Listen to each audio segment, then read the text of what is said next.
ఈరోజు మన అంశము ప్రత్యేకముగా ఉన్నటకు దేవుడు మనల్ని పిలిచాడు. అసలు దేవుడు మనల్ని పిలిచిందే దేని కొరకు? ప్రత్యేకముగా ఉండటానికి. మన డ్రెస్సు ప్రత్యేకంగా ఉండాలి, మన మాట ప్రత్యేకంగా ఉండాలి, మన నడక ప్రత్యేకంగా ఉండాలి, మన ప్రవర్తన ప్రత్యేకంగా ఉండాలి, మన థాట్, మన ఆలోచన కూడా ప్రత్యేకంగా ఉండాలి. పూర్తిగా లోకంలో ఉన్న వ్యక్తికి మనకి చాలా డిఫరెన్స్ ఉండాలి. ఉదాహరణకు బైబిల్లో ఒక మాట చూద్దాం. క్రైస్తవుడైన వెంటనే మనిషికి ముందు ఏ ఆలోచన ఉండకూడదో మత్తయి సువార్త 6వ అధ్యాయంలోనే చెప్పాడు. 19వ వచనం చదువుదాం. మత్తయి సువార్త 6వ అధ్యాయము 19వ వచనం చదవండి.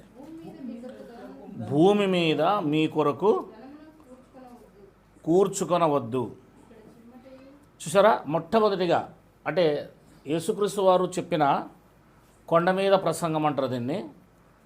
5, 6, 7 అధ్యాయాల్లో రాయబడింది ఇది. ఈ 3 అధ్యాయాల్లో కూడా ఇది కొండ మీద ప్రసంగం చేశాడు. దాన్ని పర్ణశాల పండగ రోజున చేసిన ప్రసంగం అని కూడా అంటారు.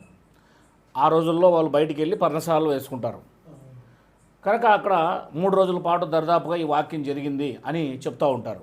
రైట్, ఏదేమైనా బైబిల్ ఏమంటుంది ఇక్కడ 6వ అధ్యాయము 19వ వచనాన్ని మనం చదివినట్లయితే, భూమి మీద మీ కొరకు ధనమును కూర్చుకొనవద్దు అని రాబడింది డైరెక్ట్గా.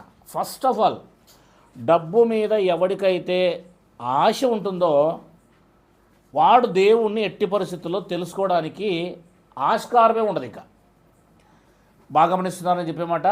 ఇది అయితే ప్రత్యేకంగా మనం ఉండాలంటే, మనిషిలో భక్తి పెరగాలంటే ఫస్ట్ ఒకటి కోల్పోతేనే ఒకటి పెరుగుతుంది, లేకపోతే కాదు. ఒకటి వద్దనుకుంటేనే మరొకటి మనకు వస్తుంది. భూమి మీద మీ కొరకు మీరు గమనించండి ఒక్కసారి.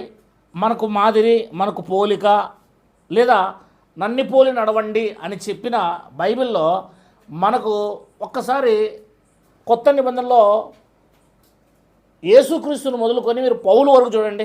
ఏ ఒక్కరైనా సరే ధనం కోసం ప్రాకలాడినట్లు, ఆస్తి కోసం ప్రాకలాడినట్లు, డబ్బు కోసం ప్రాకలాడినట్లు మీరు ఒక్కరు రెఫరెన్స్ చూపించగలరా? ఒక్క విషయం చూపించగలరా? అపోస్తులు చూడండి, 12 మంది. ఎక్కడైనా వారు ధనం కోసం పోరాటం చేశారా? పౌలు ధనం కోసం పోరాటం చేశాడా? లేదా పౌలు బోధల్లో తిమోతికి చెప్పి కానీ, ఫిలోమోనికి చెప్పినప్పుడు కానీ, తీతుకు చెప్పినప్పుడు కానీ, ఆయన రాస్తున్నప్పుడు కానీ ఎక్కడైనా ధనాపేక్షను అపేక్షించినట్లుగా వారి వాంఛలో మోసకరమైన బోధల్లో ఎక్కడైనా కనబడతాయా? అంటే వారికి భక్తి రావడానికి, ఆ రోజు అంత హై లెవెల్లో వాళ్ళు భక్తిలో ఉండడానికి కారణం ఏంటంటే, మొట్టమొదటిది ధనమును వాళ్ళు ప్రేమించలేదు. ధనాపేక్ష, ఈ ధనాన్ని వాళ్ళు అస్సలు ఏం చేయలేదు, ఫస్ట్ ప్రేమించలేదు. దాన్ని మనం చూస్తే కొలస్సీలకు రాసిన పత్రిక అంటే ఒక వ్యక్తికి ఆటోమేటిక్గా ఒకటి వేస్తేనే ఇంకొకటి పైకి తేలుతుందట. అది 100%. 3వ అధ్యాయము 5వ వచనాన్ని మనం చదువుదాం. కావున భూమి మీద ఉన్న మీ అవయవములను, అనగా చూడండి, జారత్వము, అపవిత్రత, కామతురత, దురాశ, విగ్రహం, ఇవన్నీ వదిలేస్తే ధనాపేక్ష అని రాయబడి చూడండి. ఏంటది? ధనాపేక్షను చంపివేయుడి. అంటే మన లోపల ధనాపేక్ష ఉంటే ఏమవ్వాలి? చంపేయాలి. ఆ కోరిక, ఆ ఆలోచన మనకి ఎప్పుడైతే వస్తుందో దానివల్ల భక్తి చచ్చిపోతుంది 100%. పిల్లలు మీరు లోపల పండనా? ఏ పిల్లలు లోపల పోవాలి, మీరు కొట్టాడద్దో పడతాయి. రైట్. ధనాపేక్ష ఏంటంటుంది బైబిల్? 100%. బైబిల్ ఏం చెబితే డాక్టర్ ఏ మెడిసిన్ వేసుకోమంటే ఆ మెడిసిన్ వేసుకుంటేనే శరీరంలో, జీవితంలో మనకు రోగాలు కూడా బాగా అవుతాయి, లేకపోతే కావు. మనకు ఆత్మ సంబంధమైన వైద్యం ఇది. ఈ ఆత్మ సంబంధమైన వైద్యములో దేవుడు చెప్పే మొట్టమొదటిగా ఏమంటున్నాడు ఇక్కడ? ధనాపేక్ష గురించి మాట్లాడతాడు. 6వ అధ్యాయం మరలకు రండి. మత్తయి సువార్త. భూమి మీద మీ కొరకు ధనమును కూర్చుకొనవద్దు అంటూ 20వ వచనంలో పరలోకమందు మీ కొరకు ధనమును కూర్చుకొనుడి అని రాయబడి చూడండి. ఎక్కడ ధనం కూర్చుకోవాలి? పరలోకంలో ధనం కూర్చుకోవాలంట. మరి పరలోకంలో ధనం కూర్చుకోవాలంటే ఏంది పరలోకపు ధనము? పరలోకపు ధనం ఏంటి? పరలోకములో ధనం ఎలా కూర్చుకుంటాం? ఇక్కడ బ్యాంకులో వేస్తే అక్కడ పోతుందా? కాదు కదా. దానికి బైబిల్ అంటుంది 19వ అధ్యాయం మత్తయి సువార్త 16వ వచనం చదువుదాం.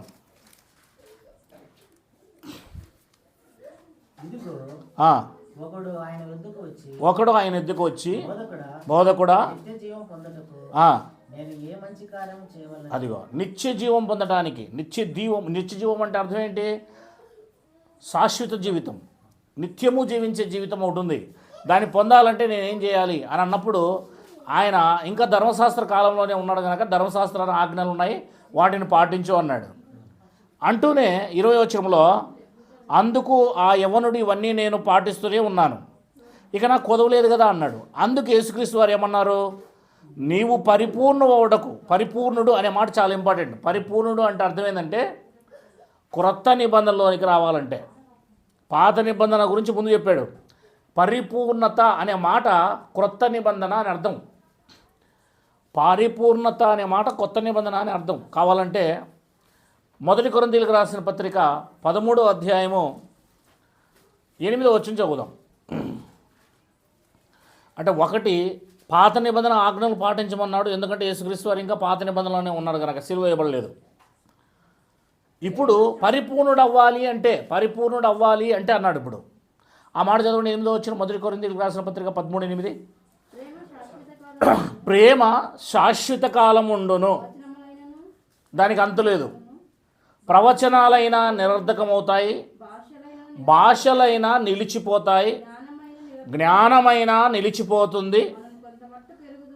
ఆ కొరింథీయులకు ఆ పత్రిక రాసే సమయానికి 52లో మనం కొంత మట్టుకు ఎరుగుదుము, కొంత మట్టుకు ప్రవచించుచున్నాము కొరింథీయులారా.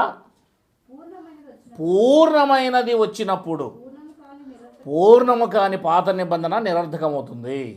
పూర్ణమైనది క్రొత్త నిబంధన. కొంత మట్టుకు ఇప్పుడు తెలుసుకుని ఉన్నాం. 70లో పూర్తి వస్తుంది, 52లో కొంచెమే వచ్చింది, 70లో పూర్తి వస్తుంది. అది మీనింగ్ అన్నమాట. కనుక పరిపూర్ణత అనేది క్రొత్త నిబంధన కిందకు వస్తుంది. పరిపూర్ణత అనేది దేని కిందకు వస్తుంది? కొత్త నిబంధన కిందకు వస్తుంది. ఫిలిప్పీలకు రాసిన పత్రికలో కూడా, ఎందుకంటే పాత నిబంధన పరిపూర్ణం కాదు కదా, అది పరిపూర్ణం చేయాలంటే కొత్త నిబంధన ఖచ్చితంగా మనకు అవసరమే ఉన్నది. 3వ అధ్యాయంలో 14వ వచనం చదువుదాం. క్రీస్తు యేసునందు దేవుని ఉన్నతమైన పిలుపునకు కలుగు బహుమానమును పొందవలనని గురి యొద్దకే పరిగెత్తుచున్నాను. కాబట్టి అదిగో ఇప్పుడు ఏమంటున్నాడు ఫిలిప్పీలకు రాసిన పత్రిక 3:15లో, కాబట్టి మనలో సంపూర్ణులమైన వారమందరము ఈ తాత్పర్యమే కలిగి ఉందము. అప్పుడు దేని గూర్చేనను మీకు వేరు తాత్పర్యం కలిగి ఉన్నాడలా అదియు దేవుడు మీకు, అంటే బయలుపరచబడే కాలంలోనే ఉన్నారు ఇంకా వాళ్ళు. ఇది 62లో రాయబడింది. ఇంకా వాళ్ళకి బయలుపరచబడుతూ ఉంది. అక్కడ జ్ఞానము, ప్రవచనాలు, అక్కడ ఇంకా వాళ్ళకి మర్మాలు బయలుపరచబడుతున్నాయి. మీకు బయలుపరచబడును. అయినను ఇప్పటి వరకు అంటే 62 వరకు మనకు లభించిన దాన్ని బట్టి క్రమముగా నడుచుకుందాము. అప్పటి వరకు వాళ్ళకి ఎంత లభించిందో వాక్యము అంతవరకే వాళ్ళు ఏం చేస్తున్నారు, కానీ వాళ్ళు పరిపూర్ణం అవ్వడానికి ప్రయత్నం చేస్తున్నారు. లభించింది చాలు, లభించబోయేది ఇంకా దేవుడు బయలుపరచబోతాడు భవిష్యత్తులో. ఇది పరిపూర్ణత. ఈ పరిపూర్ణత ఇక్కడ ఈ యొక్క ధనవంతుడితో యేసుప్రభువు చెప్పింది 19వ అధ్యాయంలో, నీవు పరిపూర్ణుడు అవ్వాలి అనుకుంటే, అంటే క్రొత్త నిబంధన కిందికి రావాలి అనుకుంటే, క్రొత్త నిబంధన కిందికి నువ్వు రావాలి అనుకుంటే, లేదా క్రొత్త నిబంధన కింద క్రీస్తు రక్తము కింద నువ్వు డైరెక్ట్గా కడగబడాలి అనుకుంటే, ఆ రూల్స్ వేరుంది. ధర్మశాస్త్రపు రూల్స్ ఆల్రెడీ పాటిస్తానంటున్నావు, మరి నువ్వు పరిపూర్ణుడు కూడా కావాలి కదా. పరిపూర్ణత అనేది కొత్త నిబంధనకు వచ్చేది. అందుకే చూడండి ఏమన్నాడు ఇప్పుడు 20వ వచనంలో, 19:20 మత్తయి సువార్త. అందుకు ఆ యవనుడు, ఇవన్నీ నేను అనుసరించుతూనే ఉన్నాను, ఇంకనూ నాకు కొదవ ఏమీ అని ఆయన అడిగాను. అందుకు యేసు, నీవు పరిపూర్ణుడవగుటకు కోరిన ఎడల పోయి నీ ఆస్తిని అమ్మి బీదులకేమో. చూసారా, అది మ్యాటర్. అప్పుడు పరలోకమంది ఏమవుతుంది? అది ధనం ఎలా కలుగుతుందో మీరు గమనించాలి. అక్కడ ఉన్న దానికి ఆన్సర్ ఇక్కడ ఉంది. 6వ అధ్యాయం 20 వచ్చేదానికి ఆన్సర్ 19:22లో ఉంది, 21:22లో ఉంది. అంటే అర్థం ఏంటి? పరిపూర్ణత. అందుకే కొత్త నిబంధనలోకి వచ్చేపాటికే మీరు పరిశుద్ధాత్మను పొందుకున్న తర్వాత అపోస్తలులు వారి చాలా స్థిర ఆస్తులు అమ్మి పాదాల దగ్గర పెట్టారు. ఎందుకు పెట్టారు అనుకుంటున్నారు? అదే పరిపూర్ణత. ఇక ఈ లోకం కోసం వాళ్ళు ఆలోచించలేదు. ఒకసారి క్రైస్తవుడిగా మారిన తర్వాత ఈ లోక సంబంధమైన ఆలోచనలో చిక్కుకుపోకూడదని బైబిల్ చెప్తుంది. అంతేనా లేదా? తిమోతికి రాసిన పత్రికలో రాయబడిందా? ఈ లోక సంబంధమైన వాటిలో జీవన ఉపాధిలో నువ్వు చిక్కుకున్నావు అనుకో, నువ్వు నిజమైన దండులో ఉన్న సైనికుడు కాదంటుంది బైబిల్. అట్లా చిక్కుకోకూడదు. చిక్కుకోకున్న వాడే. అలా చిక్కుకుంటే ఆదివారం రాలేడు, ఆరాధనకు ఎందుకు రాకపోతున్నాడు? చిక్కుకున్నాడు. మీటింగ్లకు ఎందుకు రావడం లేదు? చిక్కుకున్నాడు. అంటే దేవుని కంటే, దేవుని వాక్యం కంటే, దేవుని యొక్క పరిపూర్ణతలోకి వెళ్ళడం కంటే, పరలోకం కంటే అతనికి తాత్కాలికంగా కనబడుతున్న ఈ పచ్చినోట్లే గొప్పగా కనబడుతున్నాయి. అంటే దేవుణ్ణి ఒక చెత్త కుండీలాగా మనం జ్ఞాపం చేసుకుంటున్నాం. దేవుణ్ణి ఒక చెత్త పేపర్లాగా మనము తీసేసాం. అందుకే ఏమన్నాడు యేసుక్రీస్తు వారు? దేవుడు పాత నిబంధనలో ఏలీ దగ్గరికి దూతను పంపించి, ప్రవక్తను పంపించి, నన్ను నువ్వు గణపరచలేదు కనుక నేను నిన్ను గణపరచలేదు అంటాడు. నన్ను నువ్వు తృణీకరించావు కనుక నేను తృణీకరిస్తున్నాను అంటాడు. ఆ మాట చదవండి, 3వ అధ్యాయము 30వ వచనం. ఎంత చక్కగా ఉంటుందో. నువ్వు ఏ రకంగా దేవుణ్ణి ఎందు బిహేవ్ చేస్తావో సేమ్ అదే రకంగా దేవుడు మన ఎందు బిహేవ్ చేస్తాడండి. దేవుడు అదే రకంగా చేస్తాడు. ఎందుకంటే ధర్మం అంటారు దీన్ని, ధర్మం. దేవుడు ధర్మవంతుడు, న్యాయవంతుడు. దేవుడు ధర్మవంతుడు, న్యాయవంతుడు. ఆవు గడ్డేస్తే పాలిస్తుంది. దేవుని పట్ల నువ్వు ఎలా జీవిస్తే అలాంటి రియాక్షనే వస్తుంది. భూమిలో విత్తనం వేస్తే పంట వస్తుంది. ధర్మం ఇది, ధర్మం అంటారు దీన్ని. అలాగే దేవుని విషయంలో కూడా అదే. అందుకే నువ్వు ఏది విత్తితే అదే కోస్తావు అన్నాడు. అందుకే చదవండి 3వ అధ్యాయమా 2వ అధ్యాయం 30వ వచనం, మొదటి సమూయేలు గ్రంథం. నీ ఇంటి వారును నీ పితరుల ఇంటి వారును నా సన్నిధిని యాజకత్వము జరిగించుదురని ఒకప్పుడు ఇచ్చి ఉన్నను, ఇప్పుడు అది నా మనసునకు అది ప్రతికూలమాయను. ఇజ్రాయేలు దేవుడైన యెహోవా సెలవిచ్చుచున్నాడు. కావున అది దేవుని వాక్కు ఏదనగా, ఏమని రాయబడిందమ్మా? నువ్వు దేవుని ఎంత గణపరుస్తావో నేను వానిని గణపరుస్తాను. భౌతికంగానైనా ఆత్మీయంగానైనా. నన్ను తృణీకరించు వారిని, అంతే. ఆత్మీయత వాళ్ళకు కనబడదు, వాళ్ళు ఆత్మీయంగా ఎదగలేరు కూడా. ఎందుకంటే దేవుడు వాళ్ళకు రాడు, దేవుడు వాళ్ళతో మాట్లాడు. నన్ను తృణీకరిస్తే, నన్ను చెత్త పేపర్గా చూస్తే నేను నిన్ను చెత్త పేపర్గా చూసే రోజు వస్తుంది.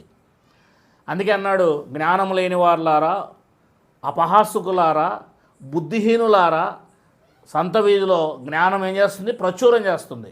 రండి, జ్ఞానాన్ని వినండి, ఆత్మను మీ మీద కుమ్మరిస్తాను. మీరు రమ్మంటే రాలేదు, నా గద్దింపుకు లోబడలేదు కనుక ఒకరోజు అపాయము మీ మీదకి తుఫాను వచ్చినట్లు వస్తుంది. అప్పుడు మీరు నన్ను శ్రద్ధగా వెతుకుతారు. ఆ కాలంలో, ఆ సమయంలో నేనేం చేస్తానంటే మీ మీదకి వచ్చిన ఆ శ్రమలను బట్టి, ఆ బాధలు బట్టి నవ్వేదను అన్నాడు.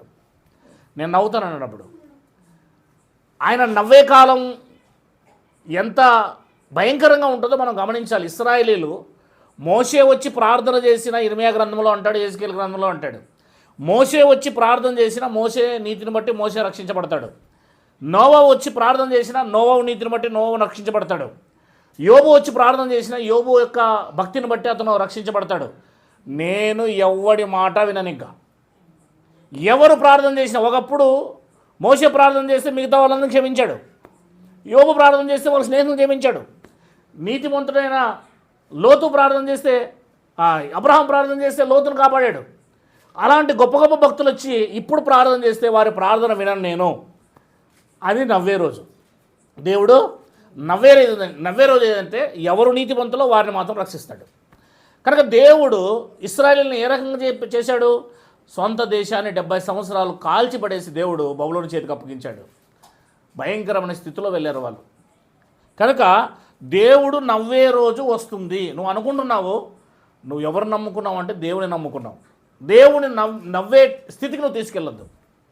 అందుకే ఇక్కడ అన్నాడు, ఎవరికంటే ఎవరిని ఎక్కువగా ప్రేమిస్తున్నానంటే ఇక్కడ మొదటి సమయాల గ్రంథం 29, మొదటి సమయాల గ్రంథం 2వ అధ్యాయం 29, నా నివాస స్థలమునకు నేను నిర్ణయించిన బలి నైవేద్యములను మీ రేల తృణీకరించుచున్నారు.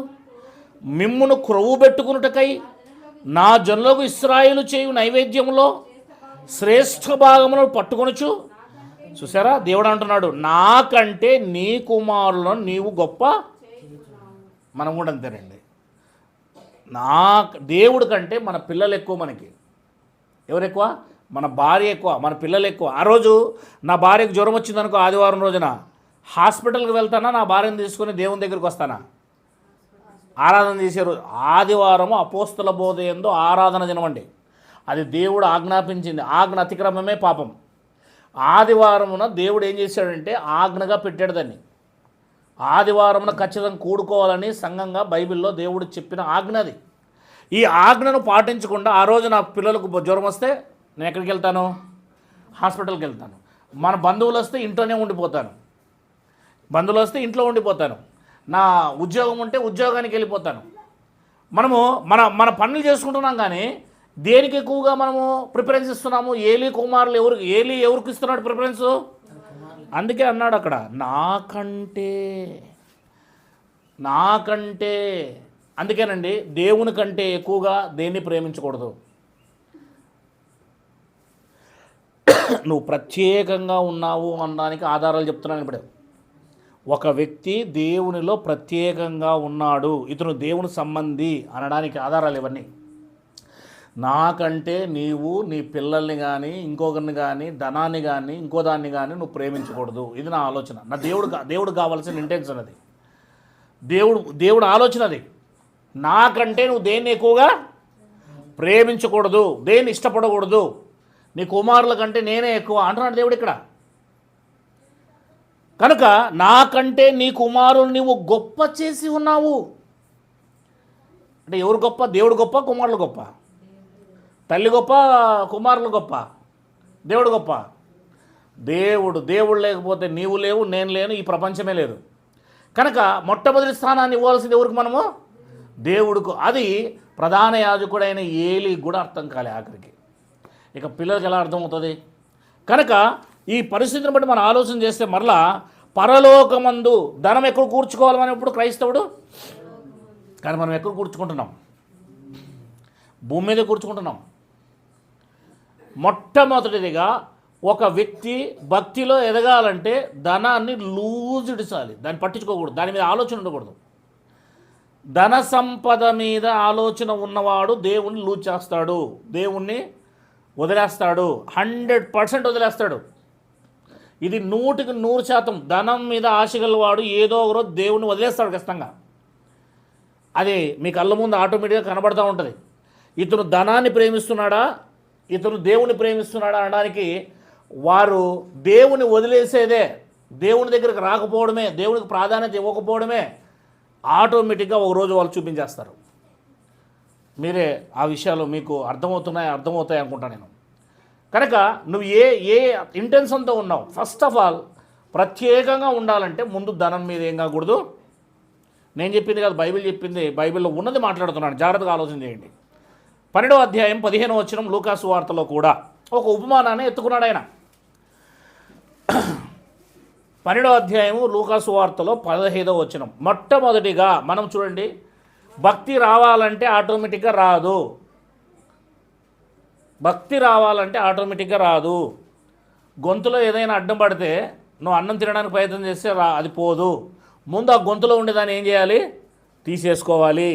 అడ్డంగా ఉన్నదాన్ని తీసేసుకోవాలి. డ్రైనేజ్ ఉందనుకో, డ్రైనేజ్లో ఏదైనా అడ్డపడిపోయింది అనుకో, డ్రైనేజ్లో నీళ్ళు పోవు. ముందు ఆ డ్రైనేజ్లో ఉన్నదాన్ని క్లీన్ చేసుకోవాలి. ముందు దేవుడు ఏది చెప్పాడో అది చెయ్యాలి. అప్పుడే ఆటోమేటిక్గా భక్తి వస్తుంది. భక్తికి కొన్ని సూత్రాలు ఉన్నాయి బైబిల్లో. ఆ సూత్రాలు మనకు తెలియాలి. చదవండి. మరియు ఆయన వారితో మీరు ఏ విధమైన లోభమునకు చోటియక జాగ్రత్త పడుడి. అది ఒకని కలిమి విస్తరించుట అది నిత్య జీవానికే ఎసరు పెడుతుంది అంటున్నాడు ఇక్కడ. అమ్మా అర్థమవుతుందా? ఇది ఉపమానం ఊరికి కొత్త నిబంధనలో ఉన్నవారికి. ఇప్పుడు మీరు ఆలోచించండి, ఒకని కలిమి విస్తరిస్తూ వస్తూ ఉంది అంటే ఆ విస్తరించడం వల్ల అతనిలో భక్తి చచ్చిపోతుంది. అందుకే ఒకని కలిమి విస్తరించుట వాని జీవానికే మూలం కాదు, జీవానికే ఎసరు పెడుతుంది. అది జీవం అంటే నిత్య జీవం, పరలోక రాజ్యం, సంఘాన్ని దూరం చేస్తుంది నేను. అందుకే తిమోతి పత్రికలో మరి ఎలా ఉండాలయ్యా మేము అని అన్నాడు. తిమోతి పత్రికలో 6వ అధ్యాయం 7వ వచనంలో మరి ఎలా ఉండాలి, మేము ఎలా ఉన్నాము అని తిమోతి గారు పౌలు గారు ఎలా రాశారో చూడండి, శీల గారు ఎలా రాశారో చూడండి, లూకా గారు ఎలా రాశారో చూడండి, జైల్లో ఉండి తిమోతి గారికి ఏం సజెషన్ ఇస్తున్నారు చూడండి. 6వ అధ్యాయం 7వ వచనము, 1 తిమోతికి రాసిన పత్రిక. అది ముందు తెలుసుకో. ఆయన కాపరి, తిమోతి కాపరి. ఈయన జైల్లో ఉన్నాడు. ఆయన సంఘాన్ని చూసుకుంటున్నాడు, ఎఫ్ఎస్సి సంఘాన్ని చూసుకుంటున్నాడు. తిమోతితో అంటున్నాడు, తిమోతి మనం ఈ లోకంలోకి ఏం తేలేదు నాయన, ఈ లోకంలో నుంచి పోయేటప్పుడు ఏం తీసుకుపోము నన్న. అయితే మనం ఎలా ఉండాలి భూమి మీద అంటే అన్నం ఉందా, వస్త్రం ఉందా అని చూసుకోవాలంతే. వాటితో తృప్తి పొందడమే క్రైస్తవ జీవితం. భక్తి ఎప్పుడు వస్తుంది? సమృద్ధిగా ఉన్నప్పుడు భక్తి రాదు. సమృద్ధిగా ఉన్నప్పుడు కోపడతాము. సమృద్ధిగా ఉన్నప్పుడు డబ్బు ఉంది కదా అని డబ్బు మీద చేవేస్తాము. దేవుని మీద మోకాలని ఆధారపడలేము. కాయగూరలకు లేవు, దేవుని మీద మోకాలని ఆధారపడే స్థితి ఎప్పుడు వస్తుంది? జోబులో డబ్బులు లేకపోతే. మోకాలు ఎప్పుడు ఉంటావు? మోకాలు ఎప్పుడు ఉంటావు? ఇంట్లో బియ్యం లేకపోతే, డబ్బులు లేకపోతే అప్పుడు మోకాలు ఉంటావు. అప్పుడు కన్నీళ్ళు వస్తాయి, అప్పుడు ఏడుపు వస్తుంది, అప్పుడు బాధ వస్తుంది. అది నిజమైన భక్తి. ఆ భక్తిలో ఆనందం ఉంటుంది, ఆ భక్తిలో శాంతి ఉంటుంది, ఆ భక్తిలో దేవుని చేతిలో నుండి ఆ పక్షులు ఏ రకంగా గుప్పిలు విప్పితే ఆహారాన్ని తినడానికి ఇష్టపడతాయో అలాగే తీసుకుంటాం. ఎప్పుడైతే ధన సమృద్ధి అవుతుందో మోకాలు ఉండడం మానేస్తాం. ఎందుకంటే ధనం మీద ఆధారపడతాం. మోకాలు ఉండదు, ఇంకా ధనం మీద ఆధారపడతాం. కనుక మనిషి భక్తిని ఇది ఖచ్చితంగా చంపుతుంది. మరి కంట్రోల్ చేయగలవా? రెండింటిని కంట్రోల్ చేయగలవా? ఒకవేళ నీ చేత అవుతుందా? డబ్బు సంపాదిస్తూనే ఒకవైపున ప్రార్థన జీవితం, ఒకవైపు దేవునితో, ఒకవైపున ఇది రెండు చేయగలవా? బ్యాలెన్స్ చేయగలవా? చేస్తే చెయ్యి. చేయగలవా? చెయ్యలేకుండా దీనికి ఎక్కువ ఇచ్చినావు అనుకో, అక్కడే దెబ్బతింటావు. మరలా ఏమవుతుంది దెబ్బ? కింద చూడండి, 8వ వచనం నుంచి దెబ్బ ఎలా వస్తుంది? ధనవంతులగుటకు అపేక్షించు వారు శోధనలో, ఉరిలో, అవివేకయుక్తమైన హానికరమైన అనేక దురాశల్లో, దురాలోచనలో పడిపోతారు. అట్టి మనుషులు నష్టములో, నాశనములో ముంచివేయును. భయంకరంగా మారిపోతారు. ధనము మన చేతిలో ఉంటే ఏం చేస్తాము అంటే దాన్ని ఇంకా రెట్టింపు చేసుకోవడానికి ఏదేదో ప్లాన్లు చేస్తాం. అది ఉన్నది కూడా పోతుంది మన చేతిలో నుంచి. ఎందుకు? ధనం మన చేతిలోకి వచ్చిన తర్వాత గొడవలు, కుతంత్రాలు, ఇవన్నీ ధనం అనేది అంత భయంకరంగా చేస్తుంది. ఆఖరికి ఏమన్నాడు? వారి విశ్వాసాన్ని కోల్పోయి వారిని వారే పొడుచుకొని చచ్చిపోయారని రాయబడింది. సమస్త కీడుకు మూలం ఏమన్నాడు ఆఖరికి అక్కడ తిమోతితో? ధనమే మూలం. నీ జీవానికి మూలం కాదన్నాడు అక్కడ 12:15లో. ఇక్కడేమన్నాడు? సమస్త కీడు రావడానికి కారణం ధనమే నాయన అన్నాడు. ధనమే, సమస్త కీడుకు ధనమే కారణం అంటూ కిందికి వచ్చేపాటికే కొందరు ఆ ధనాన్ని ఆశించి విశ్వాసములో నుండి తొలగిపోయారు. అయితే మనం విశ్వాసంలో ఆదివారం వస్తున్నాం అనుకుంటున్నాం, అది విశ్వాసం కాదు. అది నువ్వు ధనం కంటే ఎక్కువగా దేవుని మీద ప్రేమ చూపిస్తుంటే అది విశ్వాసం. విశ్వాసం అది కాదు. విశ్వాసం అంటే ఆదివారం వస్తున్నాం కదా మేము, ఈరోజు ప్రార్థన పెట్టుకున్నాం కదా మా ఇంట్లో, అది కాదు విశ్వాసం, దాని కాదు విశ్వాసం అనేది. విశ్వాసం అంటే ప్రతిరోజు నీ ఆలోచన ధనము కంటే ఎక్కువగా దేవుని మీద ఉందా, నాకంటే నీ కుమారులు ఎక్కువ నువ్వు గొప్ప చేసితివి అన్నాడు చూడండి. ఆ మాట నాకంటే అనే ఆ మాట దేవుడు నాకంటే ఎక్కువగా నువ్వు ధనం మీద ఆధారపడుతున్నావా, సమయాన్ని ధనానికి ఇస్తున్నావా, నాకంటే ఎక్కువగా నువ్వు లోకానికి ఇస్తున్నావా, అది దేవుడు అడుగుతాడండి. కాబట్టి నువ్వు దేవుని కంటే ఎక్కువగా దేనికి ఇస్తున్నావో దాన్ని బట్టి నువ్వేం కాదు. ఇప్పుడు విశ్వాసాన్ని మనం అనుకుంటున్నాం, విశ్వాసి కాదని బైబిల్ అంటుంది, దేవుడు అంటున్నాడు. మరి విశ్వాసి కాని పక్షాన రెండోది ఏమవుతుంది?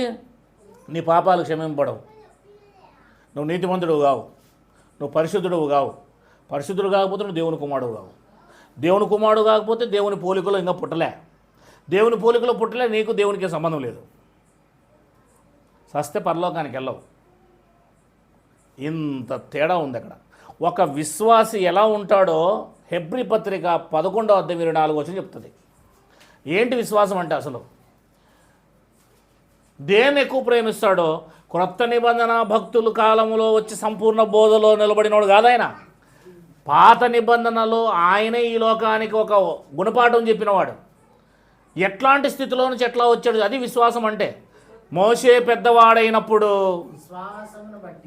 విశ్వాసమును బట్టి ఐగుప్తు ధనము కంటే క్రీస్తు విషయమైన నింద గొప్ప భాగ్యమని ఎంచుకొని అల్పకాల పాప భోగములను అనుభవించుట కంటే దేవుని ప్రజలైన 20 లక్షల మందితో శ్రమ అనుభవించుట మేలని ఎంచి ఫరో కుమార్తె యొక్క కుమారుడని అనిపించుకున్నటకు ఒప్పుకొనలేదు. ఏలైనగా అతడు ప్రతిఫలముగా పొందుబోవు బహుమానమందు అది భవిష్యత్తు బహుమానం ముందు దృష్టి ఉంచాడు. దూరదృష్టి కలిగి ఉన్నాడు అతను. ఆలోచన చేయండి మీరు. ఏమండి, మనం సంపాదించే 60 సంవత్సరాల ధనము ₹1 కూడా సంపాదించలేము. కానీ ఆయన పుట్టుకతోనే కోట్ల రూపాయల మీద పడుకున్నాడు. ఆయన 3 నెలల తర్వాత నీళ్ళల్లో నుంచి ఫరో కుమార్ తీసుకెళ్ళిపోయి ఎక్కడ పని పెట్టింది? బంగారు మంచం మీద, బంగారు మంచం మీద పడిపెట్టింది. ఆమె వచ్చిన వైడూర్యాల మధ్య పని పెట్టింది. పెరిగింది అలాగే పెరిగాడు, చదివింది అలాగే చదివాడు. 40 సంవత్సరాల కాలం, 40 సంవత్సరాల్లో పారిపోయాడు, గొర్రెలు కాసాడు. మరలా 40 సంవత్సరాలు దేవుడు మాట్లాడితే పరిగెత్తుకుంటూ వచ్చాడు.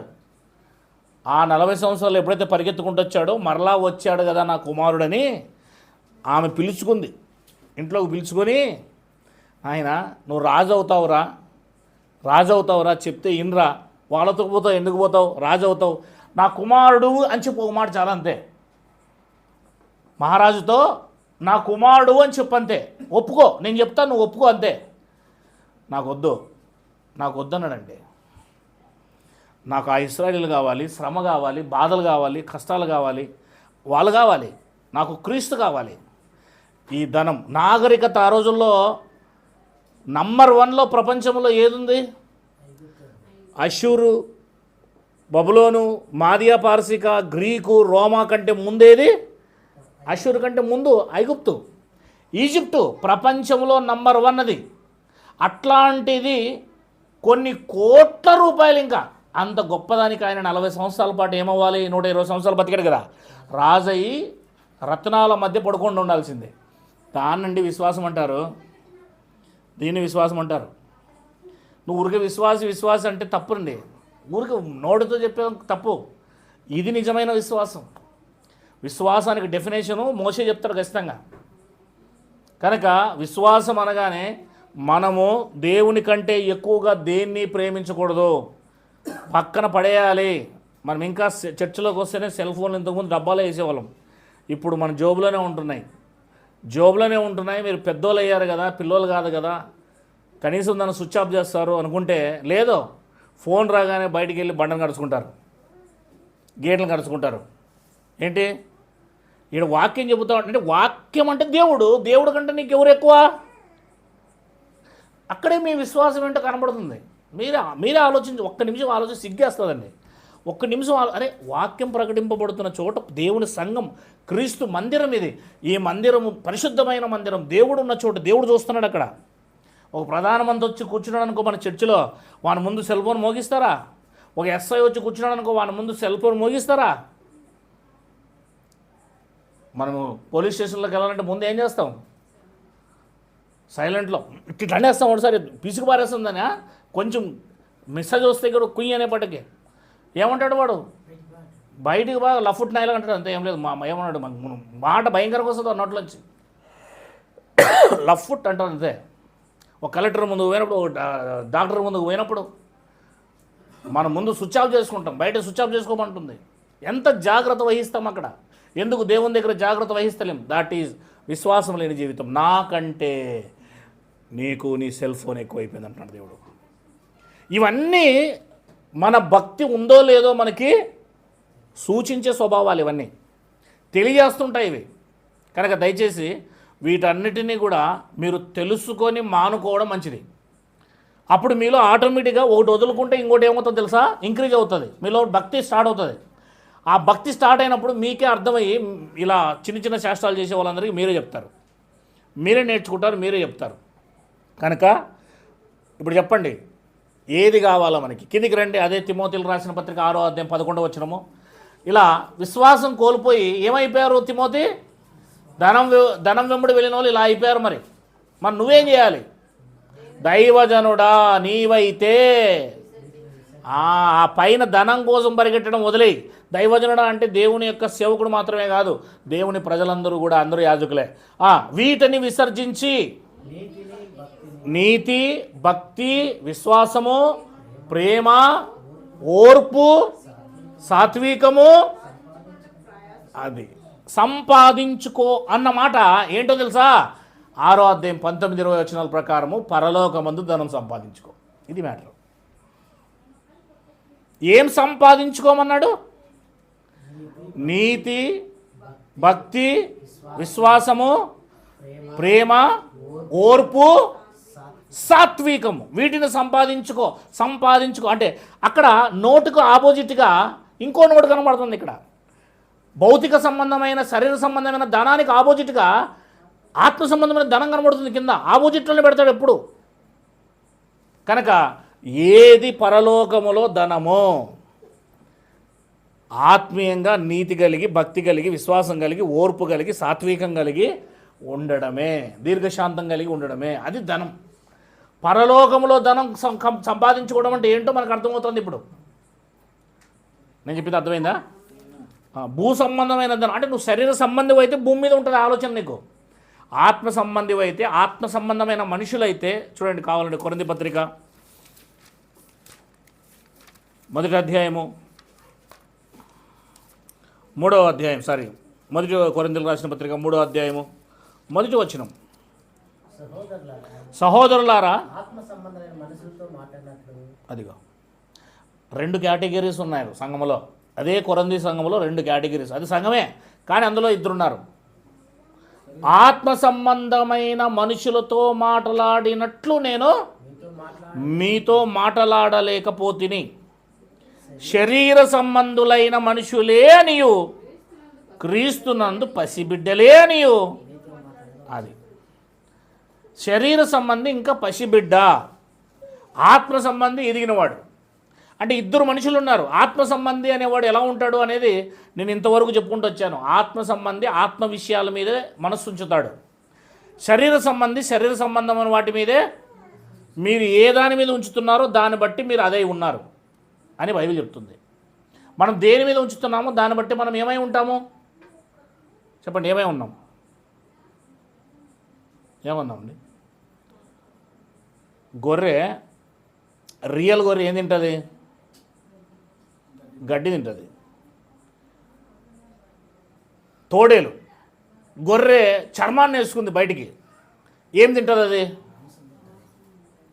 గడ్డి వేస్తే తింటుంది. కానీ బయటికి మాత్రం ఎలా కనబడుతుంది? అది గొర్రెలా కనబడుతుంది, కానీ అది గొర్రె కాదు. అది గొర్రె చర్మాన్ని కప్పుకున్నా నువ్వు ఆత్మ సంబంధివిలా కనబడుతున్నావు, కానీ నువ్వు ఆత్మ సంబంధివి కాదు. ఆత్మ సంబంధిలా ఒక చర్మాన్ని తొడుక్కున్నావు అంతే, కానీ నువ్వు లోక సంబంధమైన వాటిని తింటున్నావు. ఆత్మ సంబంధమైన వాటిని తినే మనసు ఎవరికైతే ఉంటుందో అది నిజమైన గొర్రె. అందుకే వేషధారులారా అన్నాడు. అందుకే ఎందుకు ఆ మాట లేదు, వేషధారులారా అన్నాడు. కనుక మనము ఏ సంబంధీలమో, ఆత్మ సంబంధి అయితే ఈ వాక్యాన్ని తినడానికి, వాక్యములో ఉన్నవి తినడానికి ఆతృత పడతాడు.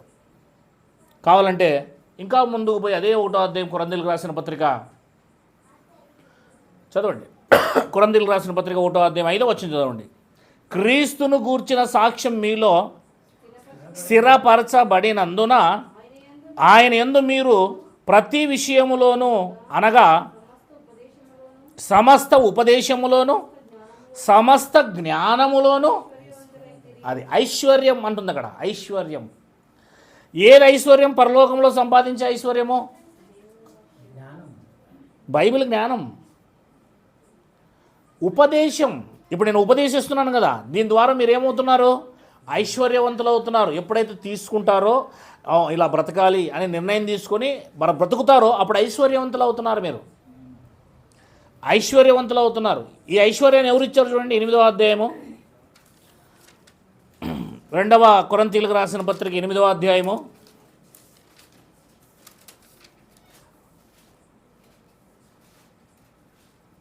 9వ వచనం. మీరు మన ప్రభు అయిన యేసుక్రీస్తు కృపను ఎరుగుదురు కదా. ఏమండి, ఆయన ధనవంతుడై ఉండంటే అనిల్ అంబానీ లాగా, లేకపోతే జగన్మోహన్ రెడ్డి లాగా, లేకపోతే ఒక నారా చంద్రబాబు నాయుడు లాగా ఆత్మ సంబంధమైన ధనం ఉందా ఈయన దగ్గర? లేకపోతే భౌతిక సంబంధమైన ధనం ఉందా యేసుక్రీస్తుతో? అదిగో ఆ మాట అంటున్నాడు కదా, ఆయన ధనవంతుడై ఉండి, ఆయన ఏ ధనం కలిగి ఉన్నాడో అదే ధనాన్ని నీకు ఇవ్వాలనుకుంటున్నాడు. నువ్వు ఆయన దగ్గర వేరే ధనం కోసం ఆలోచించొద్దు. ఆయన ధనవంతుడై ఉండి మీరు తన దారిద్ర్యము వలన ధనవంతులు కావాలనని, అది ఏమయ్యాడు ఆయన? ఇప్పుడు ఆయన దరిద్రుడయ్యాడంటే ఆయన దగ్గర ఉన్న ధనవంతు ఎవరికి ఇచ్చాడు? మనకి ఇచ్చేసాడు. ఇప్పుడు నువ్వు కోటీశ్వరుడివి, నేను వచ్చినాను భిక్షం అడుగుతున్నాను బయట నిలబడి, నువ్వేం చేసావు? నీ ఆస్తి మొత్తం నా మీద రాసేసావు. అప్పుడు నువ్వేమవుతావు? నువ్వు దరిద్రుడు అవుతావు, ధనవంతుడివి. నేను ధనవంతుని అవుతా. అంటే యేసుక్రీస్తు వారు తనకున్న మొత్తం టోటల్ ఆయన దగ్గర ఉన్న జ్ఞానం, ఐశ్వర్యం, జ్ఞానైశ్వర్యం మొత్తాన్ని మనకిచ్చి ఆయన ఏమైపోయాడంటే దరిద్రుడు అయిపోయాడట. యేసై నిల్ అయిపోయాడు. ఇప్పుడు ఏ ఐశ్వర్యాన్ని మనం పరలోకంలో సంపాదించుకోవాలి? యేసై ఇచ్చిన ఐశ్వర్యం. అది ఎక్కడుంది? కొలస్సీలకు రాసిన పత్రిక ఎలా ఉంది మనం చూస్తూనే ఉన్నాం. కొలస్సీలకు రాసిన పత్రిక 1వ అధ్యాయం 24. ఇప్పుడు మీ కొరకు నేను అనుభవించుచున్న శ్రమలు యందు సంతోషించుచు సంఘము అను ఆయన శరీరము కొరకు, సంఘము అను ఆయన శరీరం కొరకు, అంటే మనం సంఘమే, ఆయన శరీరం మనమే, కొరకు క్రీస్తు పడిన పాటలలో కొదవైన వాటి యందు నా వంతు నా శరీరమందు సంపూర్ణము అని పౌలు అంటున్నాడు. దేవుని వాక్యమును అనగా యుగములలోను తరములలోను మరుగు చేయబడి ఉన్న మర్మమును సంపూర్ణముగా ప్రకటించుటకు మీ నిమిత్తము నాకు అప్పగింపబడిన దేవుని ఏర్పాటు ప్రకారం నేను ఆ సంఘమునకు పరిచారకుడనైతిని.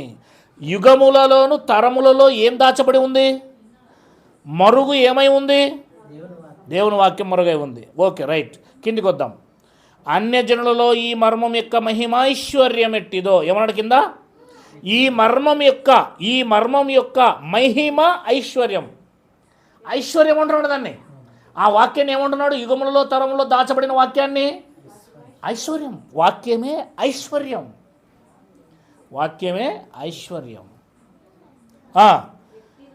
అనగా మీ యందున్న క్రీస్తు మహిమ నిరీక్షణై ఉన్నాడన్న సంగతి దేవుడు తన పరిశుద్ధులకు తెలియచేయకొని ఇప్పుడు ఆ మర్మమును వారికి అలా బయలుపరిచి ఆయన దగ్గర ఉన్నంతా కూడా ఇచ్చేసాడు అనమాట. 2వ అధ్యాయం 1వ వచనం. మీ కొరకును లవోదికియా వారి కొరకును శరీర రీతిగా నా ముఖము చూడని వారందరి కొరకును నేను ఎంతగా పోరాడుచున్నానో మీరు తెలుసుకొనగోరుచున్నాను. వారు ప్రేమయందు అతుకబడి సంపూర్ణ గ్రహింపు యొక్క సకల ఐశ్వర్యం గలవారై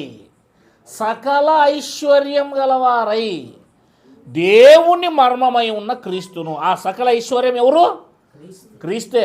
ఆ క్రీస్తే వాక్యం. ఆ వాక్యమే ఐశ్వర్యం. ఆయనే దరిద్రుడైపోయాడు. ఆ దరిద్రుడైపోయి మనకిచ్చాడు. కిందికి రాయబడింది చూడండి. స్పష్టముగా తెలుసుకున్న వారై తమ హృదయములలో ఆదరణ పొందవలనని వారందరి కొరకు పోరాడుచున్నాను. బుద్ధి జ్ఞానముల సర్వ సంపదలు ఆయనందు. అదిగో బుద్ధి జ్ఞానం. ఎలా నడవాలో బుద్ధి చెప్తాడు, ఎలా జీవించాలో ఆ జ్ఞానం, పరలోకానికి తీసుకుపోయే జ్ఞానం కూడా ఆయన దగ్గరే ఉంది. బుద్ధి జ్ఞానము సర్వ సంపదలు అన్నాడు. అక్కడ సంపదలు, సంపద ఇంగ్లీష్లో ట్రెజరీ అన్నాడు. ట్రెజరీ అంటే అక్కడ ధన నిధి అని అంటారు దాన్ని. అంటే యేసుక్రీస్తు వారు ఏ నిధి? ధన నిధి. సర్వ సంపదలు ఆయన యందే గుప్తములై ఉన్నాయి. గుప్తము అనే మాట ఇంగ్లీష్లో హైడ్ అన్నాడు. హిడెన్ అంటాం కదా మనము, హైడ్. గుప్తము అంటే అర్థం ఏంటంటే గుప్త నిధులు అని అంటారు చూడండి. ఎప్పుడైనా విన్నారా మీరు? గుప్త నిధులు అంటే అర్థం ఏంటి? దాచబడినాయి, మర్మంగా ఉన్నాయి. గుప్తమన్నా మర్మమన్నా రహస్యమన్నా ఒకటే. అంటే పాత నిబంధన కాలములో ఈ వాక్యము, ఈ ఐశ్వర్యము ఏమై ఉంది? గుప్తమై ఉన్నది, గుప్త నిధిగా ఉన్నది. పాత నిబంధనలో గుప్తమై ఉన్నది, దాచబడి ఉన్న నిధి అది. ఆ నిధిని అపోస్తుల చేతికి ఇచ్చాడు. పోతూ ఆ అపోస్తులు ఆ నిధిని ఏం చేశారు? త్రవ్వి బహు లోతుగాను బహు దూరంగా ఉన్న సత్యాన్ని త్రవ్వి మొత్తం విప్పదీసి విభజించి ఈ యొక్క 27 పుస్తకాల్లో ఆ జ్ఞానాన్ని ఇచ్చారు. ఇప్పుడు ఆత్మ సంబంధమైన ఐశ్వర్యం ఏమండి, అడా 10 కోట్ల రూపాయలు పడి ఉందంటే గిన మనం అంతా ఏమవుతాం ఇప్పుడు? ఏమంటే ఉరవకొండలో స్టేట్ బ్యాంక్ ఆఫ్ ఇండియాలో ఉదయం 9 గంటలకు ఎవరైతే వస్తారో ఒక్కొక్కరికి ₹1,00,000 ఫ్రీగా ఇస్తామంటే గిన ఎంతమంది పోతాము? ఇసుకేస్తే అనంతపూర్ జిల్లా కాదు, కర్నూలు జిల్లా పక్కన అందరికీ పాకిందనుకో, మొత్తం అన్ని జిల్లాలు వస్తాయి. అసలు ఊపు రాకుండా తెచ్చిపోతారు కొంతమంది. ₹1,00,000 ఫ్రీగా ఇస్తామంటే ఇక్కడ నిత్య జీవం అనే స్వర్గానికి వెళ్ళే కావలసిన సరుకు ఫ్రీగా ఇస్తానన్నాడు. ఉచితం. దీనికోసం ఎవరు రావట్లేదు. దీనికోసం పాటుపడేవాడే నిజమైన విశ్వాసి. వాడికి మనోనేత్రాలు తెరవబడ్డాయి. కానీ మనందరికీ అరగానో లేకపోతే కాలుగాలుగానో లేకపోతే ఇంకా అప్పుడు తెలుసుకుంటున్నాడు పిల్లడు అంతే తెరవబడ్డాయి. అసలు కోట్ల రూపాయల నిధి ఇది. పరలోకములో శాశ్వత కాలపు జీవితం నీకు ఇస్తానంటున్నాడు దేవుడు. అలాంటి నిధి ఇది. ఆ నిధిని త్రవ్వి బయట పెట్టి ఇలా మన కంటి ముందు పెట్టి వెళ్ళిపోయారు. మనకి ఇది కనబడతలేదు. ఇది కనబడాలంటే నువ్వు పూర్తిగా లోకానికి దూరం అవ్వాలి. చూడండి, 100%. షుగర్ వచ్చిందంటే ఏం తినొద్దంటారు? చక్కెర, బెల్లము, రైసు ఇవి తినొద్దంటారు. తింటే ఏమవుతుంది? పోతావు అంతే. ఏమవుతావు? పీడిస్తావు అంతే, ఉండవు. ఇంకా బీపీ వస్తే ఏం తినొద్దంటారు? ఉప్పు, ఊరగాయలు, అవునా, తినొద్దంటారు. గ్యాస్ వస్తే మసాలా తినొద్దంటారు, అవునా. ఇలా అవి తిన్నావనుకో ఏమవుతావు? పోతావు అంతే, వేరేం లేదు, చచ్చిపోతావు. ఇక్కడ బైబిల్ ఏదంటుంది? నువ్వు ఆత్మ సంబంధిగా మారాలంటే కొన్ని రిస్ట్రిక్షన్స్ ఉన్నాయి. కొన్ని ప్రత్యేకపరుచుకునే జీవితంలో కొన్ని ఉన్నాయి. అవి ప్రత్యేకపరుచుకుంటేనే ఆటోమేటిక్గా ఇక్కడ రోగం బాగుతుంది, లేకపోతే బాగాదు.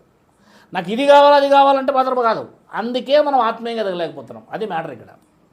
రెండూ కావాలంటే కాదు. నువ్వు దేవునికి 40% నువ్వు లోకానికి ఇవ్వు, కనీసం 60% దేవునికి ఇవ్వు. ఎట్టి పరిస్థితుల్లో దేవునికి కొంచెం ఎక్కువే ఉండాలి. దేవుడు కోరుకునేది కూడా ఏంటంటే నాకంటే ఎక్కువగా దేని ప్రేమించకూడదు. అది ఆయన ఆలోచన. మొట్టమొదటిగా అబ్రహాం విషయంలో మీకు తెలుస్తుంది.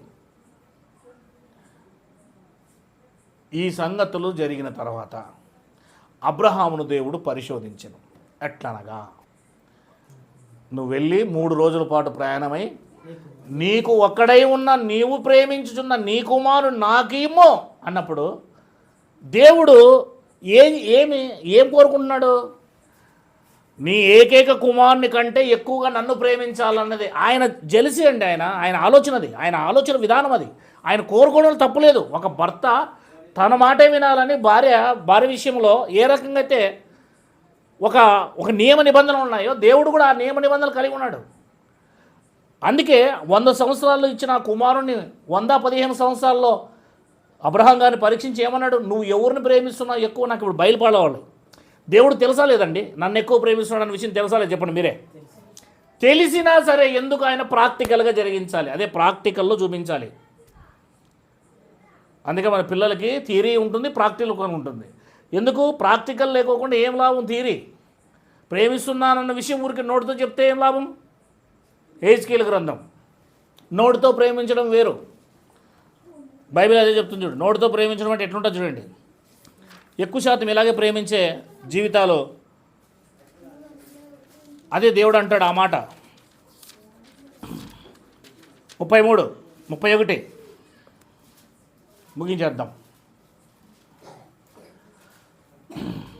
ముందు శ్రద్ధగా వినాలి, ఆ తర్వాత విన్నదాని ప్రకారం జీవించాలని పట్టుదల కలిగి జీవించాలి. ముందు సహవాసం ఖచ్చితంగా ఉండాలి. సహవాసం అంటే ఒకరోజుతో సహవాసం కాదు. ఆదివారం ఒకరోజు చర్చికి వచ్చేవాడు పరలోకానికి పోడు, ఆదివారం రానోడు ఇంక పరలోకానికి అసలే పోడు. ఆదివారం ఒకరోజు క్రైస్తవుడు కాదుగా ఉండకూడదు, లేదా ఆదివారం ఏదో వస్తుపోతున్నానని వాడిగా ఉండకూడదు. 24 గంటలు ప్రతిరోజు నువ్వు దేవునితో ఉండాలి.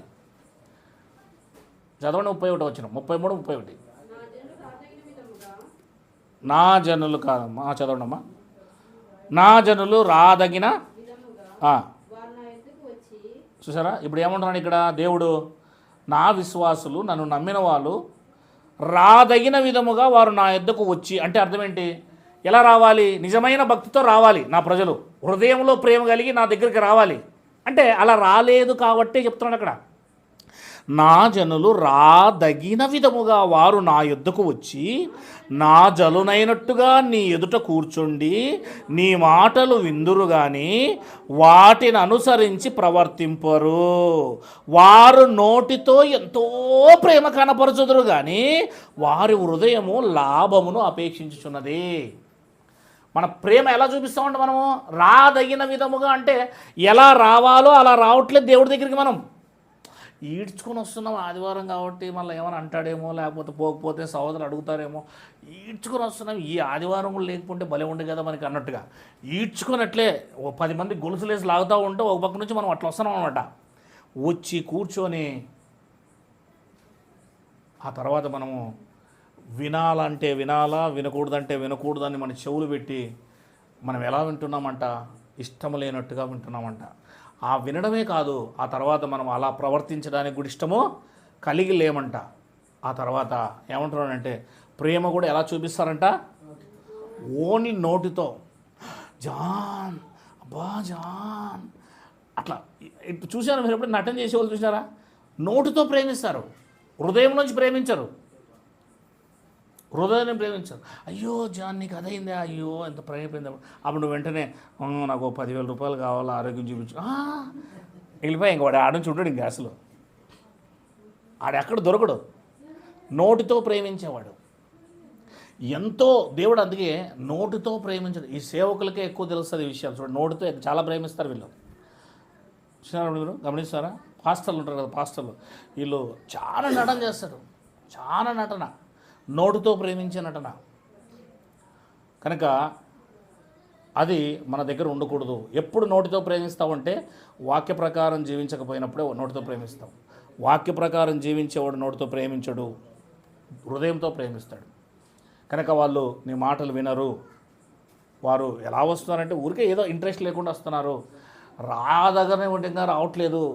ఇట్లా ఉత్సాహంతో, ఆనందంతో, కీర్తనలతో దేవుని దగ్గరికి వెళ్ళాలి అనే స్వభావంతో రావడం లేదు.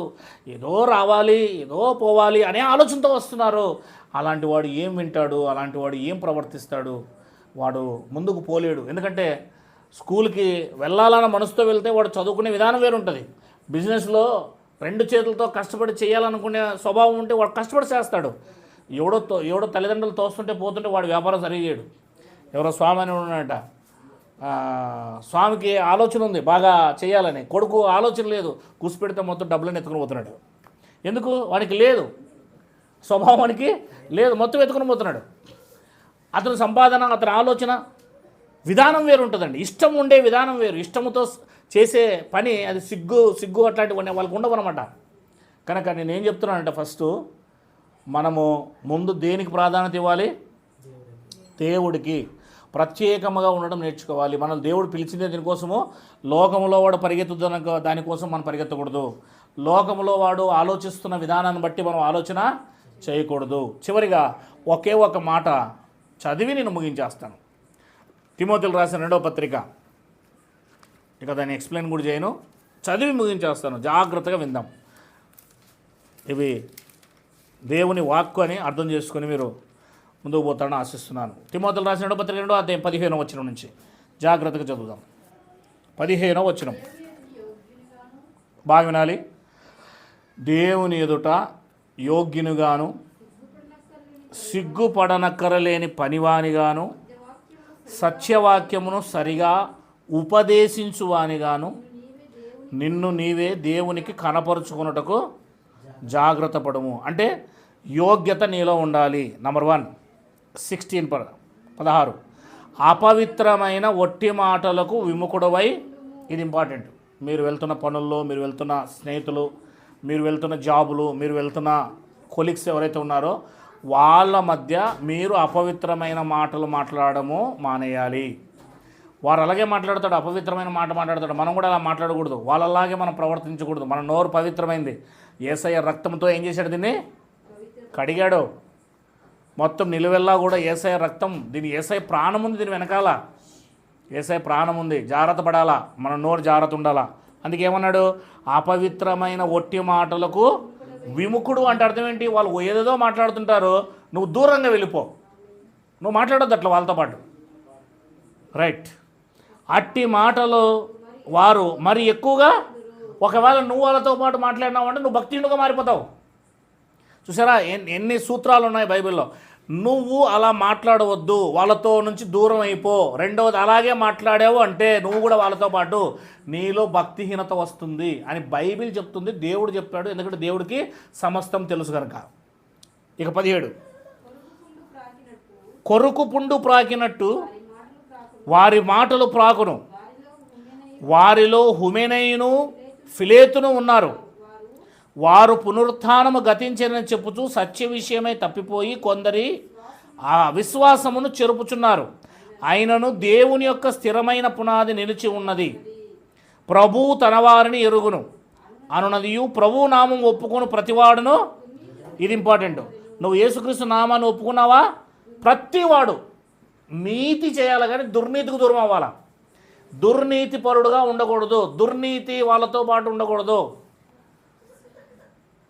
కొంతమంది ఉంటారు, మన ఫ్రెండ్స్ పోతూ ఉంటాం, వాడు కూర్చుంటాడు, మనం కూర్చుంటాం హోటల్లో, వాడు బీర్లు తెచ్చుకుంటాడు, ఇంకోటి తెచ్చుకుంటాడు. నువ్వు థమ్స్అప్ తాగరా అంటాడు. వద్దు, వాళ్ళతో పాటు మనం కూర్చోవద్దు, అసలు వాళ్ళతో పాటు మనం పోవద్దు. అసలు మనం థమ్స్అప్ తాగిన, వాడు బీర్లు తాగని. అసలు అలాంటి వాడితో అలాంటి సమయంలో స్నేహం చేయకూడదు. ఎంతలో ఉండాలి అంతలో ఉండాలా. అప్పుడు ఏమవుతుందంటే నీ పవిత్రత, నీ పరిశుద్ధత, నీ నీతిని బట్టి ఏదో ఒక రోజు వాడు రాబడతాడు. అన్నము నీళ్ళ మీద వేయి చాలా రోజుల తర్వాత కనబడుతుందంటే అర్థం ఏంటి? నీవు ఎవరితో నివసిస్తున్నావో వాళ్ళ దగ్గర నీ ప్రవర్తన చాలా జాగ్రత్త ఉంటే గినా ఏదో ఒక రోజు వాడు రాబడతాడు, ఏదో ఒక రోజు వాడు విశ్వాసంగా కనబడతాడు. మనం ఈయన సరిగ్గా లేకపోతే వాళ్ళ మధ్య రేపు పొద్దున నువ్వు వాళ్ళ దగ్గర నుంచి దూరమైన తర్వాత బా ఒక క్రైస్తవుడు ఉండరా, వాడు అంత పనికిమాలుడు అని 10 మందికి చెప్తాడు. మాకంటే ఘోరమైనడు వాడు, ఇంకా మాకంటే గలీజ్ మాట్లాడతాడు, మాకంటే గలీజ్గా ప్రవర్తిస్తాడు అని చెప్తారు. ఒకవేళ నువ్వు నిజమైన భక్తిపరుడుగా నువ్వు నీ లిమిట్లో నువ్వు ఉండి భక్తిని కనబరుస్తూ ఉన్నావు అనుకో, వాళ్ళ దగ్గర 6 నెలలు ఉన్నా, సంవత్సరం ఉన్నా, 10 సంవత్సరాలు ఉన్నా, ఇంకొకడు నువ్వు వెళ్ళిపోయిన తర్వాత ఇంకొక క్రైస్తవుడు వాళ్ళతో మ్యాచ్ అయినప్పుడు వాడు గలీజ్గా ప్రవర్తించి, వాడు దుర్నీతిగా ప్రవర్తిస్తుంటే, అరే ఇంతకుముందు ఉన్న క్రైస్తవుడు మాతో పాటు ఉడున్న ప్లానవాడు XZ అనేవాడు, అసలు వాడికి నీకు చాలా తేడా ఉందిరా. అసలు వాడు తాగమంటే తాగేవాడు కాదు, వాడు తినమంటే తినేవాడు కాదు, మాతో పాటు సినిమాలు రమ్మంటారు వచ్చాడు కాదు, వాడు మాట్లాడితే కూడా చాలా నీతిగా మాట్లాడేవాడు. నువ్వేం క్రైస్తవుడు రా ఇంత ఘోరంగా ఉన్నావు అని బ్యారేజ్ వేస్తారు. నిన్ను విలువిస్తారు, నీకు విలువిస్తారు, నీకు గౌరవిస్తారు. ఎప్పుడు? మన లిమిట్లో ఉన్నప్పుడు, మన పద్ధతిలో ఉన్నప్పుడు. ఇవన్నీ మనం నేర్చుకోవాలా. ఇంకొకరిని మార్చాలంటే నోటి మాటలతో జ్ఞానంతో చెప్తే కాదు, ప్రవర్తన చేత మనం మార్చాలి ఇంకొకరిని. అందుకే బైబిల్ ఏముంటుంది? ప్రభువు నామాన్ని ఒప్పుకున్నావా? అయితే నామాన్ని ఒప్పుకున్న ప్రతివాడు దుర్నీతి నుండి ముందు తొలగిపోవాలి. దుర్నీతి నుండి అడ్రస్ లేకుండా పారిపోవాలి. ఆ అనున్నదియు దానికి ముద్రగా ఉన్నది. ఇక ఎగ్జాంపుల్ చెప్పాడు ఒకటి. గొప్ప ఇంటిలో వెండి పాత్రలు ఉంటాయి, బంగారు పాత్రలు ఉంటాయి, కాక కర్ర ఉంటాయి, మట్టి ఉంటాయి. వాటిలో కొన్ని ఘనతకు ఉపయోగిస్తాము, కొన్నిటిని ఘనహీనతకు. అంతే కదా. వెండిది లెటర్ని తీసుకెళ్ళము, బంగారుది లెటర్ని తీసుకెళ్ళము. వాటిని ఎంత ఘనంగా ఉపయోగించాలో, దేనికి ఉపయోగించాలో దానికి ఉపయోగిస్తాం. కర్రవి లబ్బర్వి తీసుకెళ్తాం బయటికి. ఘనహీనంగా ఉపయోగించబడి ఉన్నవి, ఘనంగా ఎంచబడేవి పాత్రలు ఉన్నాయి. అది ఒకే ఇంట్లో ఉన్నాయి. 21 యావాడైనను వేటిలో చేరక ఘనహీనమైన వాడిగా చేరక. ఘనహీనమైన దాంట్లో చేరొద్దు. నువ్వు ఘనమైన వాడిగా ఉండాలి. ఎవరి మీద ఉన్నా కూడా నువ్వు ఘనమైన వాడిగా అనిపించాలి, ఘనహీనుడుగా అనిపించకూడదు. వీటిలో చేరక, దేటిలో చేరక, ఘనహీనమైన వాటిలో చేరక, వేస్ట్ ఫెలో అనిపించుకోవద్దు. నువ్వు దేవుని నామాన్ని అప్పగించుకున్నావు కనుక వీటిలో చేరక తను తాను పవిత్రపరుచుకొని ఎడలా. ఏమంట? మనం ఎప్పుడు మనల్ని మనం ఏం చేసుకోవాలి? పవిత్రపరుచుకుంటూ ఉండాలి. అసలు అట్లా చేరకూడదు, అలాంటి వాళ్ళతో చేరకూడదు.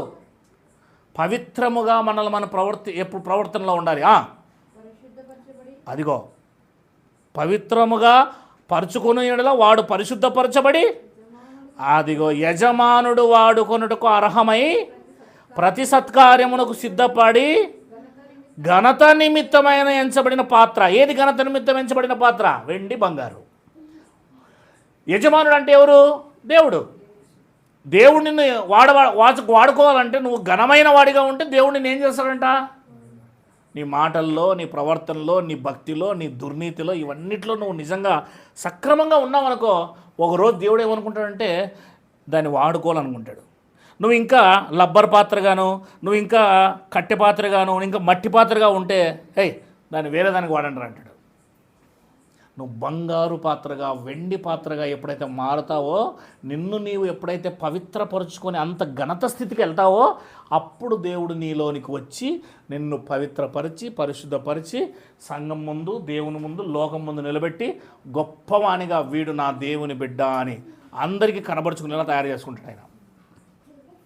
అది మనల్ని మనమే చేసుకోవాలి. ఎవరు చేసుకోవాలమ్మా?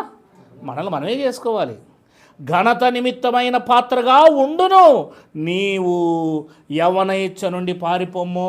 పవిత్ర హృదయములై ప్రభువునకు ప్రార్థన చేయవారితో కూడా నీతిని, విశ్వాసము, ప్రేమను, సమాధానము ఇలా వెంటాడితే అప్పుడు ఘనమైన పాత్రగా మారుతావు. ఘనహీనమైన పాత్రగా నువ్వు రమ్మంటే ప్రార్థనకు రావు, సమాధానంగా ఉండవు, ప్రేమలో ఉండవు, విశ్వాసంలో ఉండవు, దేవుని దగ్గరికి రావు, సంఘంలో కూడుకోవు. నువ్వు ఘనహీనమైన పాత్రగా మారిపోతావు.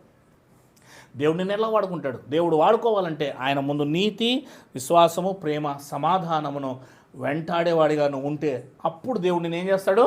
వాడుకుంటాడు. వాడుకున్నప్పుడు నువ్వేమవుతావు? గొప్పవాడిగా ఉంటావు. ఏమండి, మనం మంచిగా ఉంటే సమాజం కూడా మనకి విలువిస్తుంది. అంతేనా లేదా? ఇప్పుడు ఒక నలుగురు ఒక షాపులో పనిచేస్తున్నారు. కేకే కల్లూరి కృష్ణమూర్తి బట్టల షాపులో పనిచేస్తున్నారు. ఒక విషయం చెప్తాను, నిజంగానే జరిగిన విషయం. క్రైస్తవురాలు, హెబ్రోనుకు వెళ్ళే క్రైస్తవురాలు ఆమె, ఎవరు కాదు. అందులో పనిచేస్తుంది. 7,000 8,000 ఇస్తారు. వాళ్ళు ఎవరో చెప్పను. అన్ని సీసీ కెమెరాలు ఉన్నా కూడా పట్టు చీరలు 5,000 10,000 కొన్ని పదుల పట్టు చీరలు ఎత్తుకొచ్చినాడు చూడు ఆయన బయటికి. ఆఖరి కనుగొని బాగా దుమ్ము కొట్టేసినారు ఆవిడ. ఎవరు కాదు, విశ్వాసురాలు. హెబ్రోనుకు వెళ్ళే విశ్వాసురాలు. 3 ఏళ్ళు చేసింది. అందులో పట్టు చీరలు 40-50 పట్టు చీరలు దాదాపు ఒకటి 5,000 10,000 రూపాయలవి. ఆలోచన చేయండి. ఎవరు నమ్మకం ఉంటుందండి అట్లా? క్రైస్తవురాలు మళ్ళా నమ్మకం ఉంటుందా? ఎట్లా బ్రతుకుతున్నాం మనం? దొంగలుగా బ్రతుకుతున్నాం. అట్లాంటి వాళ్ళని దేవుడు వాడుకుంటాడా? రేపొద్దున ఎవరన్నా క్రైస్తవులని నేను వెళ్ళి నేను కూడా నాకు పని కావాలయ్యా అంటే, ఎవరమ్మా మీరు ఇక్కడ ఏంటి, మేము క్రిస్టియన్, పోమ్మా ఇంతకు ముందు వచ్చి అంత మొత్తం ఎత్తుకుని పోయారు, బాగున్నావు కానీ మీ క్రైస్తవులు నమ్మేయలేదు అక్కడ అని చెప్పి క్రైస్తవం పేరు చెప్పి లోపల దూరారు. అందుకే జ్వరపడ్డారు అని రాయబడింది యూదాపత్రికలో. ఏమన్నారు? జ్వరపడ్డారు. కిటికీలోంచి దూరారు, పట్టుకొని లాగేశాడు చూడండి 22వ అధ్యాయంలో. జ్వరపడ్డారు, వాళ్ళకి తెలియదు. అందుకే మనము తెలియని వారిగా ఉంటే అవమానపరచబడతాం. కనుక సరిచేయబడి మనల్ని మనం కాపాడుకుంటే ఓ రోజు దేవుడు ఏం చేస్తాడు? నిన్ను వాడుకుంటాడండి. దేవుడు వాడుకోవడానికి, ప్రతి ఒక్కరిని వాడుకోవడానికి దేవుడు ఉండేది, అవునా లేదా? ప్రతి ఒక్కరిని వాడుకోవాలనుకున్నాడు ఆయన. కానీ మనం ఏం చేయట్లేదు, ఆయన దగ్గరికి వెళ్ళట్లేదు. ఆ స్థితిని మనం పట్టుకోవడం లేదు. ఏదో యేసుప్రభువుని నమ్ముకుంటున్నాము అంతే, పోయేస్తున్నాం వస్తున్నాం అనుకుంటున్నాం అంతే. కాబట్టి ఇలాగే ఉంటే గిన మీ చావు ఎప్పుడు వస్తుందో తెలియదండి. నేను చెప్పేది అర్థమవుతుందా? ఎప్పుడు ఏమవుతుందో తెలియదు. ఎయిడ్స్ ఎప్పుడు వస్తుందో తెలియదు, క్యాన్సర్ ఎప్పుడు వస్తుందో తెలియదు, యాక్సిడెంట్ ఎప్పుడు అవుతుందో తెలియదు, పాములు ఎప్పుడు గొరస్తాయో తెలియదు, ఇంకేంటి భూకంపం ఎప్పుడు వస్తుందో తెలియదు, కరోనా లాంటి ఘోరమైన రోగాలు ఎప్పుడు వస్తాయో తెలియదు. నువ్వు ఈలోగా హార్ట్ అటాక్ కూడా, అవును హార్ట్ అటాక్ కూడా, ఇంకెన్నో రోగాలు ఉన్నాయి. అనుకోకుండా రోగాలు వస్తాయి, అనుకోకుండా పోతావు. కనుక 2-3 కరోనాలు వచ్చి మనల్ని తాకుండా పోయాయంటే దేవుని కృప. పోవాల్సిన వాళ్ళం వికెట్లు తీసుకొని సచ్చి నరకంలో ఉండేవాళ్ళం ఇప్పటికి. ఇప్పటికైనా మనం సరి చేసుకుంటే మనకేముంది, అవకాశం ఉంది. ఇంకో కరోనా లేకపోతే ఎట్లాంటివి వచ్చినా సరే ఈలోగా నువ్వు దేవుడు వాడుకునే పాత్రగా మారితే తీసుకొని పోయిన ఘనముగా భక్తిహీనులు భక్తి గలవారు ఘనముగా తీసుకొని పోబడని యెషయా గ్రంథంలో రాయబడింది. నువ్వు అలా ఘనంగా తీసుకొని పోబడతావు, దేవుని దగ్గరికి వెళ్ళిపోతావు, లాజరు వెళ్ళిపోయినట్లుగా వెళ్ళిపోతావు. కనుక మనల్ని మనము భద్రపరుచుకోవాలి, స్టాండ్ అవ్వాలండి. నిద్రపోతులుగా ఉండకూడదు. ఇంకా మనల్ని మనం స్టాండ్ చేసుకోవాలి, మనల్ని మనం రెడీ చేసుకొని ఇంకొకరు ఏం చేయాలి, రెడీ చేసుకోవాలి.